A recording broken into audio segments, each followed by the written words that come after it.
હવે એના પછીનો ક્વેશ્ચન લઈશું. કંપનીના 3 વિભાગ વચ્ચે 3, 4 ને 6 ના ગુણોત્તરમાં બોનસ આપવાનું છે. રકમ હરખી રીતે નહીં વાંચવાની, બરાબર છે. જો કુલ ફંડ 2,60,000 હોય તો સૌથી નાનો અને સૌથી મોટો હિસ્સો શોધો. ઓલો નવો આયામ આજ બહુ કામ આવે. નાનો મહેશ આ છે અને મોટો મહેશ આ છે. આ બેયમાં તમને કઈ કનેક્શન દેખાય છે? ડબલ જોયું ને?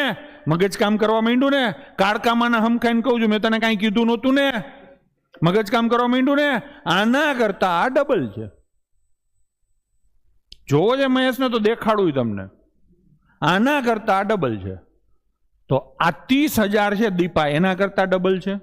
નથી, એટલે આ નો આવે. આ 45,000 છે, એના કરતા ડબલ છે? નો આવે. આના કરતા ડબલ છે? આવે. આના કરતા ડબલ છે? નથી. બસ પતી ગયું. જવાબ આવે સી. હું એમ નથી કહેતો આખો દાખલો ગણવામાં વાર લાગશે. ક્લિયર ને?